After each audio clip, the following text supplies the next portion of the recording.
झारखंड विधानसभा चुनाव को कवर कर रहे लगभग सभी पत्रकार, विश्लेषक, आकलनकर्ता और खुद राजनीतिक पार्टियां भी इस बात से सहमत हैं कि इस बार का चुनाव इतना दिलचस्प रहा, इतना क्लोज रहा कि सरकार किसी की भी बन सकती है।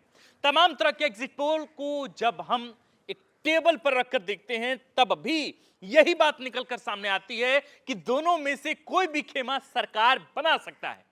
देखिए, अगर झामुमो के नेतृत्व में इंडिया गठबंधन की सरकार बनती है तो मुख्यमंत्री का चेहरा हेमंत सोरेन ही होंगे, इस बात में कोई दो राय नहीं। वे गठबंधन की तरफ से घोषित तौर पर मुख्यमंत्री के चेहरे हैं। पूरा चुनाव उन्हीं के मुख्यमंत्री के तौर पर प्रोजेक्ट कर लड़ा गया है। अगर दूसरी संभावना की तरफ जाएं, जिसकी संभावना प्रबल बताई जा रही है, यानी अगर राज्य में भाजपा प्लस यानी कि एनडीए प्लस की सरकार बनती है तो मुख्यमंत्री कौन होगा, इसका जवाब किसी के पास नहीं। क्योंकि एनडीए गठबंधन की सबसे बड़ी पार्टी भाजपा ने पूरे चुनाव भर इस बात पर संशय बरकरार रखा कि उनकी तरफ से मुख्यमंत्री का चेहरा आखिर कौन हो सकता है। यूं तो प्रदेश अध्यक्ष होने के नाते बाबूलाल मरांडी सबसे आगे खड़े दिखे, लेकिन अगर उनका मुख्यमंत्री बनना तय था तो फिर भाजपा ने घोषणा उनकी क्यों नहीं की कि बाबूलाल ही पार्टी की तरफ से मुख्यमंत्री के चेहरा है। लेकिन भाजपा ने ऐसा नहीं किया। चुनाव भर उल्टे देश भर से नेताओं को लाकर झारखंड में महीनों तक डेप्यूट कर दिया। असम से मुख्यमंत्री आए, उनके अतिरिक्त केंद्रीय मंत्री तक चुनाव में यहीं डटे रहे और बाबूलाल मरांडी से आगे खड़े दिखे। चुनाव की रणनीति से लेकर तमाम तरह के मैनेजमेंट में वे ही सक्रिय रहे। बाबूलाल मरांडी पूरे चुनाव में ओवरशैडोड नजर आए। क्या भाजपा ने यह संकेत दे दिया है कि इस बार राज्य में अगर उनकी सरकार बनती है तो मुख्यमंत्री के चेहरे पर नए सिरे से विचार होगा? क्योंकि पार्टी का एक भी नेता गलती से भी किसी बयान, कार्यक्रम या बैठक में यह नहीं कहा कि बाबूलाल ही हमारे सीएम होंगे। तो कौन होगा झारखंड में भारतीय जनता पार्टी की तरफ से मुख्यमंत्री का चेहरा? अगर सरकार बनी तो किसके सिर पर सजेगा सेहरा और किसके नेतृत्व में झारखंड की 4 करोड़ जनता तय करेगी अपना भविष्य? आज के वीडियो में हम इसी पर ढूंढेंगे और बताएंगे आपको तमाम सवालों का जवाब, और उन सभी नामों के बारे में भी होगा खुलासा जो भाजपा की तरफ से मुख्यमंत्री बनने की रेस में सबसे आगे बताए जा रहे हैं। नमस्कार, जोहार, हमारा नाम है आकाश आनंद और आप देखना शुरू कर चुके हैं झारखंड की राजनीति का सबसे विस्तृत, सबसे सटीक विश्लेषणात्मक कार्यक्रम, जिसका नाम है सियासी कहानियां सीजन 2।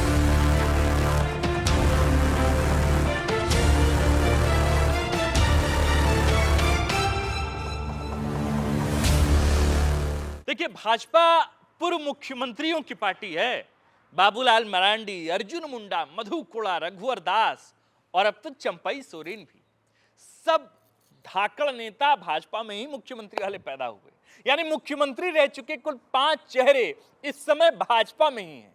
और इस बात में कोई आशय नहीं, कोई आश्चर्य नहीं कि भाजपा किसी छठे को यहां मौका देने में बिल्कुल नहीं सोचेगी।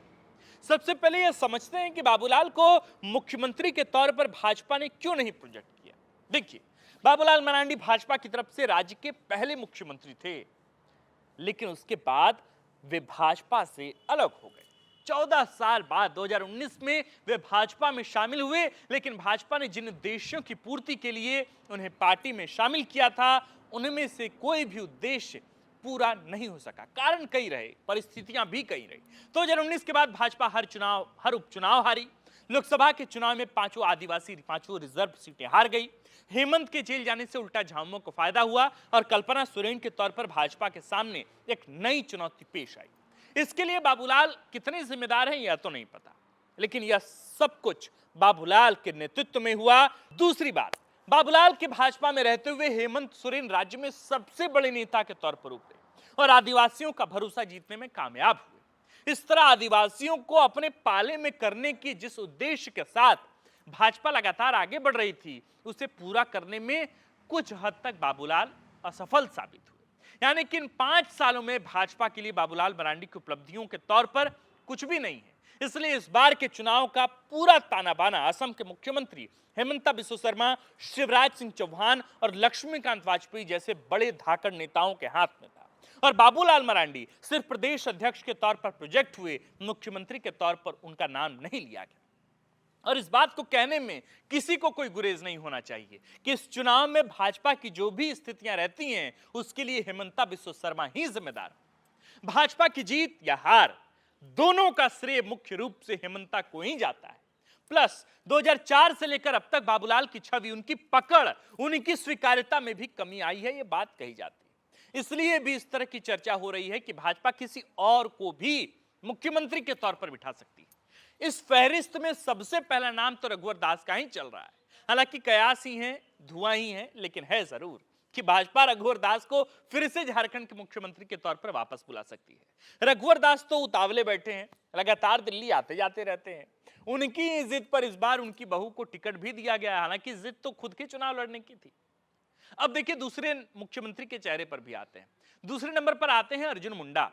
वे भी मुख्यमंत्री रह चुके हैं, केंद्र में मंत्री रह चुके हैं। भाजपा ने मौका दिया तो वे पीछे तो कतई नहीं हटेंगे, लेकिन अभी भी यह कयासी है, धुआं ही है। हालांकि बस याद दिला दें कि रघुवर दास या अर्जुन मुंडा में से किसी ने इस बार का चुनाव नहीं लड़ा है। हालांकि एक बात और मैं स्पष्ट कर देना चाहता हूं कि अर्जुन मुंडा ने पहले ही कर दिया कि मैं इसलिए चुनाव नहीं लड़ना चाहता या इसने चुनाव नहीं लड़ा क्योंकि लोग मुझे मुख्यमंत्री का चेहरा न समझ रहे। इसलिए भले ही उनका नाम मुख्यमंत्री के तौर पर लिया जा रहा हो, लेकिन एक तरह से अर्जुन मुंडा ने पहले ही मुख्यमंत्री पद के रेस से खुद को किनारे लगा लिया है। और जहां तक बात रही रघुवर दास की, तो अगर उनके मुख्यमंत्री बनने की चर्चा होगी, थोड़ी सी भी होगी, तो स्थितियां इस तरह की होंगी जिसका आकलन कर पाना किसी पत्रकार के लिए बहुत मुश्किल होगा। ऐसा इसलिए क्योंकि 2014 से 2019 तक का जो कार्यकाल रहा रघुवर दास का, और जो डेंट आदिवासी वोटरों पर, जो डेंट आदिवासी सीट्स पर है बीजेपी को, उसकी भरपाई, उसका डैमेज कंट्रोल भाजपा आज तक नहीं कर पाई है।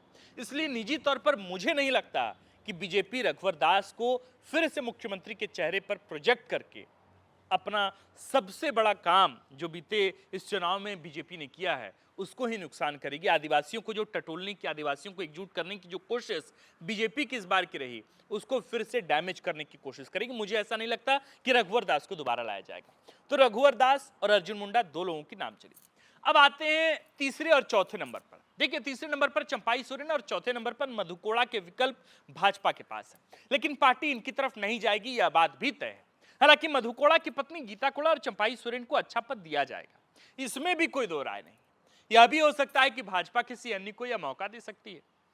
यह व्यक्ति जो इस वक्त बाबूलाल के बाद राज्य में पार्टी के भीतर दूसरे नंबर के नेता हैं, मजबूत हैं, साफ छवि के नेता हैं, नाम रहने देते हैं क्योंकि बाबूलाल और उनके बीच मित्रता प्रगाढ़ है। लेकिन अगर बाबूलाल मरांडी से भाजपा का मोह भंग होता है तो पूरी संभावना है कि इस नए चेहरे को मुख्यमंत्री पद की शपथ दिलाई जा सकती है अगर सरकार बनी तब। और सच कहूं तो हिमंता बिस्वा शर्मा उनके लिए पूरी कोशिश भी करते नजर आ रहे हैं। सूचनाएं हैं कि बात दिल्ली तक पहुंच चुकी है, पैरवी हो चुकी है, लेकिन अब फैसला भाजपा के नेतृत्व को लेना है। उत्तर प्रदेश के चुनाव में जीत के बाद योगी आदित्यनाथ को अचानक ही मुख्यमंत्री के तौर पर लाकर खड़ा कर दिया गया था, जबकि चुनाव तक योगी जी की कहीं चर्चा ही नहीं थी। नाम आगे था केशव प्रसाद मौर्य का। मध्य प्रदेश में भी ऐसा ही हुआ। कई राज्यों में भाजपा इस तरह का एक्सपेरिमेंट करती है और चौंका देती है। यहां भी हो सकता है अगर सरकार बनी तो। हालांकि धनवार में जिस तरह भाजपा चुनाव लड़ी है, जिस तरह से मैनेजमेंट किया गया है, पार्टी उन्हें जिताने के जोर पर लगी हुई थी, लेकिन इसके बाद भी मुख्यमंत्री पद के लिए बाबूलाल को लेकर पार्टी की तरफ से कोई हिंट नहीं दिया गया है। इसलिए जिन नामों की हमने चर्चा नहीं की और जो एक नाम हम नहीं ले पाए हैं या नहीं लेना चाह रहे हैं, उन्हें लेकर राज्य में विशेषकर पार्टी में बातें चल रही।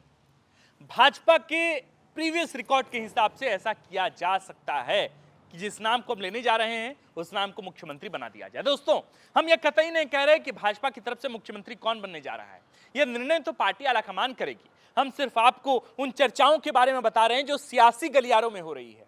हम आपको बता रहे हैं कि अगर भाजपा ऐसा कुछ करती है तो इसका आधार क्या होगा। दर्शकों, मैं आपसे पूछता हूं कि वो गुमनाम शख्स कौन है जिसका हमने नाम नहीं लिया और जिसे भाजपा मुख्यमंत्री बनाने पर सोच विचार गहनता से कर सकती है।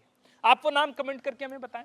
मुख्यमंत्री के चेहरे के तौर पर जिन लोगों का नाम लिया जा रहा है, उन लोगों का नाम तो लिया ही जा रहा है, लेकिन जो राजनीतिक विश्लेषक हैं वे लगातार दो नाम गिना रहे हैं। एक नाम जो आपको कमेंट करना है, जो नाम नेता प्रतिपक्ष के तौर पर जिनका नाम इस झारखंड में लिया जाता है, चंदन क्यारी जैसे महत्वपूर्ण सीट से जो चुनाव लड़ते हैं, उनका नाम भी मुख्यमंत्री के रेस में बताया जाता है। दलितों के सबसे बड़े नेता झारखंड में जिसे कहा जाता है, वो एक नाम मुख्यमंत्री के चेहरे के तौर पर प्रोजेक्ट किए जा सकते हैं। नाम क्या है आपको लिखकर बताना है। बाकी अमर बावरी भी इस बार चंदन क्यारी से चुनाव लड़ रहे हैं, देख रहे हैं कि इस बार चंदन क्यारी में नतीजा क्या होता है। बहरहाल मैं बाबूलाल मरांडी को लेकर थोड़ी टिप्पणियां करना चाहता हूं। देखिए, जितने वरिष्ठ पत्रकार हैं जो अ, हिंदुस्तान अखबार में, प्रभात खबर में, जो लंबे अरसे से, मतलब जितनी मेरी उम्र नहीं हुई उतने अरसे से वे पत्रकारिता में हैं और संपादकीय पन्नों पर आलेख लिखते हैं और यहाँ की राजनीति पर बहुत गहनता से अपने विचार रखते हैं।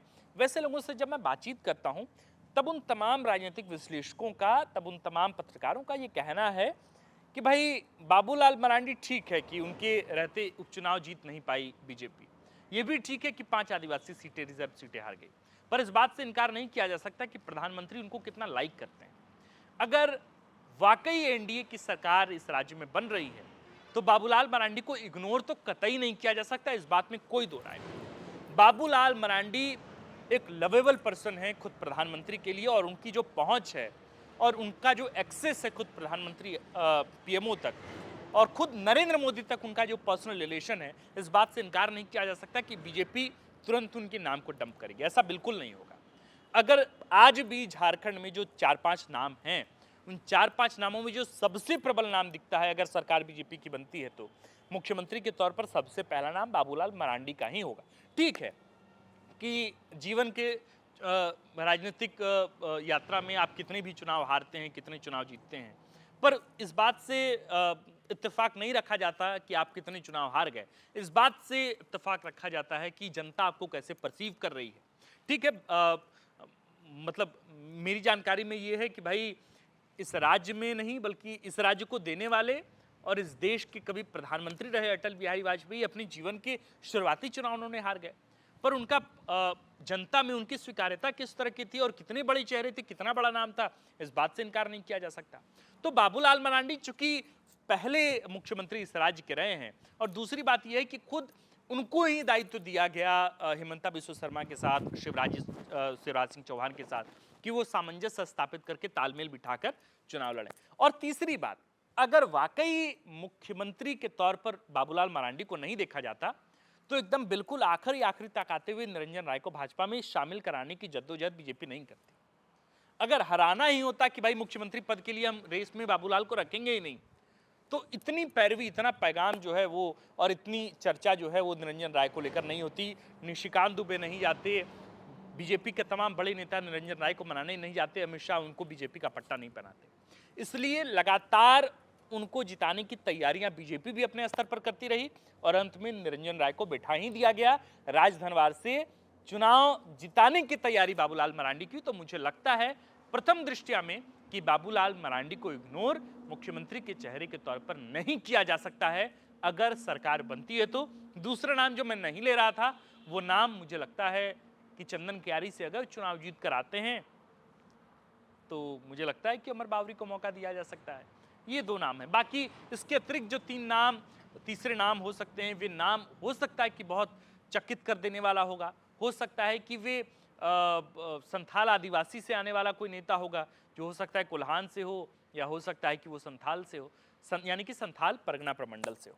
तो इंतजार कीजिए, देखिए और बताइए, हमें कमेंट में लिखकर बताइए कि आपके हिसाब से अगर बीजेपी की सरकार बनती है तो मुख्यमंत्री का चेहरा कौन होगा। बाकी आप देख रहे थे द फोर्थ पिलर का प्रीमियम कंटेंट सियासी कहानियां। हमारा नाम है आकाश और कैमरे के पीछे हैं नीरज। शुक्रिया।